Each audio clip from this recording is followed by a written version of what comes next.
Je vous propose de vous installer confortablement pour inviter la détente plus rapidement, comme si le support de votre corps devenait un lit de plumes ou de pétales, apportant une sensation de flottement. Et si ce n'est pas fait, vous pouvez choisir de fermer les yeux pour mieux voir en vous les différentes parties qui auraient besoin de s'alléger. Il arrive qu'on traite notre corps comme une maison. Je ne sais pas si vous voyez ce que je veux dire par là. Dans la maison, on y accumule parfois des affaires avec le temps, des objets qui deviennent plus encombrants que décoratifs. On accumule un peu de la même façon dans le corps des choses qui peuvent devenir de plus en plus encombrantes, qu'on laisse de côté sans voir l'accumulation pesante.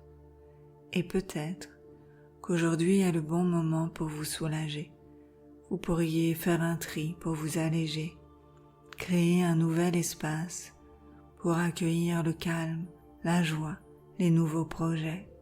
C'est vous qui choisissez quelle sera l'utilité de cet espace créé. Un peu comme un vide-grenier, on enlève l'inutile, le vieux et l'abîmé pour retrouver la douceur du cocon chaleureux et accueillant de sa maison. Et peut-être que rien qu'en y pensant, vous commencez déjà à décoller, comme si une part de vous avait déjà commencé à se libérer de la gravité. Et avec la légèreté d'un ballon, vous pourriez prendre de la hauteur, changer de point de vue et d'horizon sur les différentes situations. Tout semble si différent vu d'en haut, plus éloigné, peut-être moins important, comme si cela vous ouvrait un nouveau champ de vision et révélait ce qui était caché. Et en parlant de ce qui est caché, une séance d'hypnose c'est un peu comme une chasse au trésor, avec des indices faufilés dans les différentes histoires que je vais vous raconter. Et sachez que vous n'avez pas besoin de m'écouter pour les entendre. Elles se révéleront à vous comme une évidence ou sur le ton de la confidence. C'est votre inconscient qui prendra ou laissera, car c'est lui le mieux placé pour savoir de quoi vous avez besoin. Et finalement, même si cette séance suit son propre fil, c'est cette part de vous qui sait, qui décidera de la direction à suivre pour votre objectif ou votre bien-être. Voici venir l'histoire d'une femme assez excentrique qui était très inventive et créait toutes sortes d'objets pour son quotidien à partir du tout venant. Cette femme d'un certain âge vivait en dehors du temps millimétré par les montres et des normes de société. Pourtant, un jour, elle eut besoin de ce qu'il y a de plus indispensable dans une société capitaliste, l'argent. Elle voulait pouvoir en créer elle-même, mais elle ne savait pas comment faire. Rien dans son atelier semblait pouvoir répondre à son besoin. Elle avait essayé de planter une pièce et de l'arroser, mais rien ne semblait pousser. Des voisins lui avaient parlé d'une magicienne qui, à partir de bien peu, pouvait rendre riche. Alors, ni une ni deux, elle se mit en route, sur sa bécane faite de bric-à-broc, et traversa une bonne partie de son continent pour rencontrer cette magicienne qui vivait, perdue dans une grande maison, au bout d'un chemin chaotique. Elle fut invitée à entrer et exposa sa situation. Alors la magicienne lui demanda « Vous n'avez donc pas d'argent ? Comment comptez-vous me payer ?» Et en effet, elle n'avait pas pensé à ça. Elle espérait peut-être que ce serait cadeau, car il arrive plus souvent qu'on ne le croit que la vie fasse des cadeaux, qu'il y ait une part de chance dans ce qui nous arrive, de générosité dans les gens qu'on rencontre. Elle se retrouvait confrontée à un cercle vicieux, besoin d'argent pour trouver de l'argent, et se demandait comment elle pouvait briser ce cercle. Elle se demanda aussi si cette magicienne n'était pas en train de se moquer d'elle. Finalement, elle sut quoi répondre et lui dit « La valeur n'est pas que dans l'or.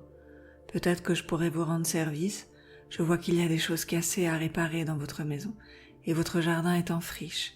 Je suis une très bonne jardinière. » La magicienne était de plus en plus intéressée face à ses compétences proposées. « Marché conclu. Arrangez-moi ce que vous pouvez sur la journée. » Les heures passèrent. Maintenant qu'elle avait tout réparé, nettoyé et réorganisé, Elle alla réclamer le sortilège demandé et constata que rien n'avait été préparé pour elle. Elle demanda pourquoi. « Ce que vous avez réparé, tout ce que vous m'avez apporté par votre savoir-faire vaut de l'or. L'argent ne pousse pas sur les arbres et n'apparaît pas dans la soupe de mon chaudron. Ceux qui vous l'ont fait croire vous ont menti. L'argent se gagne et vous avez toutes les compétences pour gagner ce dont vous avez besoin. Prenez-en conscience et repartez plus riche. » La femme repartit un peu plus en colère. Elle avait le sentiment de s'être fait arnaquer. Pourtant, sur le chemin du retour, en y repensant, elle se disait « C'est vrai que j'ai du talent, et mes mains ont la dextérité et le savoir-faire pour énormément de choses. Si j'ai besoin d'argent, je saurai le gagner, grâce à mes compétences et mes qualités. » Elle avait tout à fait raison. Et la magicienne le savait car elle avait un don particulier. Elle enrichissait les gens en les aidant à prendre conscience de leur potentiel. Car voyez-vous, nous avons tous des talents et des potentiels à explorer. Et si aujourd'hui vous preniez conscience que votre valeur est inestimable, que vous avez un potentiel illimité à explorer.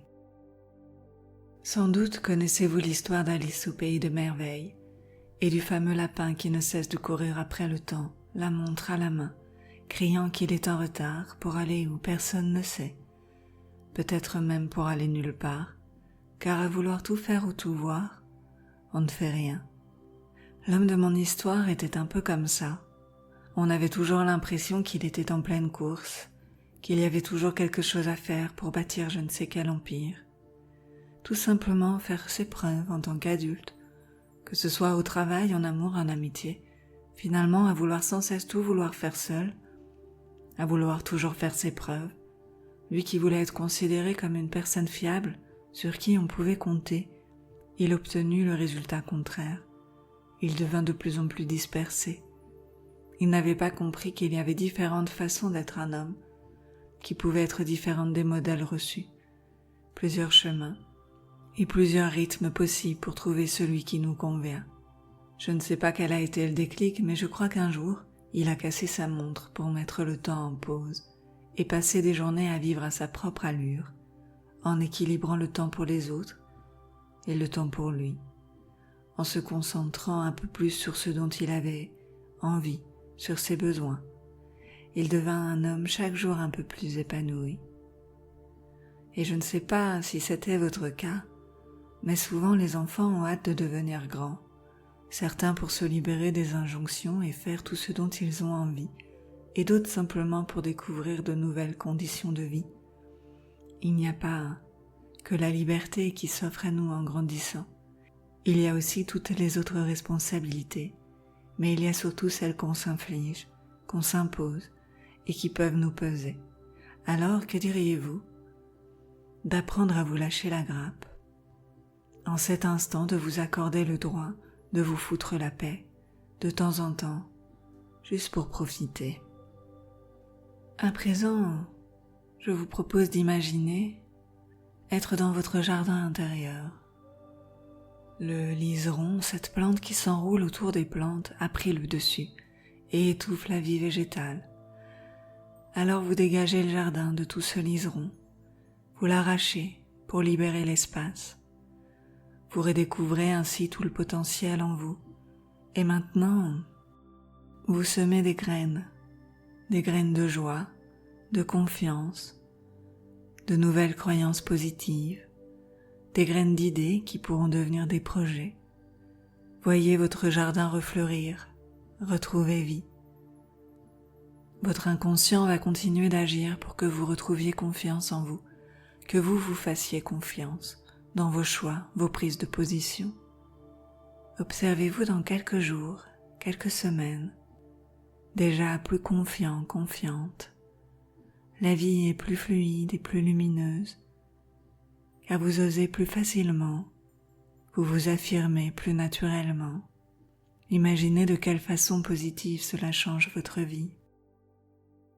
Et pendant que votre inconscient va continuer d'agir, durant les nuits et jours à venir, vous allez doucement pouvoir revenir à la réalité, le cœur rempli de cette nouvelle valeur inestimable et grandiose qu'est la vôtre.